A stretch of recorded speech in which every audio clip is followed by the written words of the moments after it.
We begin tonight with the community still mourning the death of a 15-year-old after he was hit by a truck on his bicycle Tuesday night. Good evening, I'm Scott Levin. And I'm Mary Alice Demler. As memorials are held for the teenager, questions about road safety are now being asked. Yeah, 2 on your side's Nate Benson spoke with advocates about what can be done here. Nate? Yeah, Scott and Mary Alice, GOBike Buffalo says that those riding a bicycle account for 25% of all traffic-related deaths in Erie County.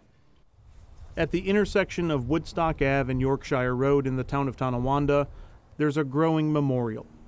Friday afternoon, you could see those who knew 15-year-old Luke Guetti sitting alongside the roadside memorial. The same spot where Tuesday night Luke was injured after he was hit by a pickup truck while riding his bike. Thursday morning, Luke passed away from his injuries. It's devastating, and unfortunately we hear it too much.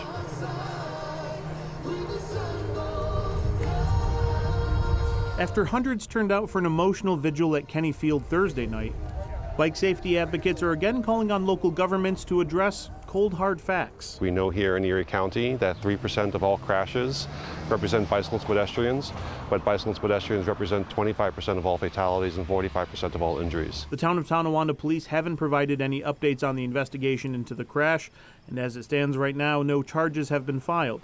But for Justin Booth and GOBike Buffalo, there are safety measures that need to be looked at. The number one thing is design our streets appropriately. Design our streets for the speed that we want, not for the efficient, effective flow of vehicles only. The intersection where Luke was struck on Tuesday night only had a two-way stop rather than a four, a change that could be made by the town in the future. But we also know that many people ignore stop signs, right? And so looking at simple infrastructure changes, right here, the neighborhood block club painted bump outs to narrow the travel lanes. We know the narrow travel lanes slow down cars. As we've seen in Buffalo, speed humps have also been installed to slow down traffic. But a lot of the changes aren't anything that already haven't been studied, analyzed, and debated. As they say, there's nothing new under the sun. Why is it seemingly taking so long for change to happen? That is a really good question. Anytime that we try to slow vehicles down and get them to go the speed limit, the reaction from some segments of the population is swift and it's angry. No one likes to slow down.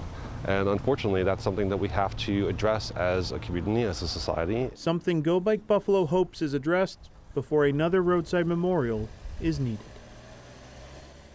Now, again, we did reach out to the town of Tonawanda Police for an update about the investigation, but the department did not get back to us. As it stands right now, no charges in the deadly crash have been filed. On your side, Nate Benson, Channel 2 News.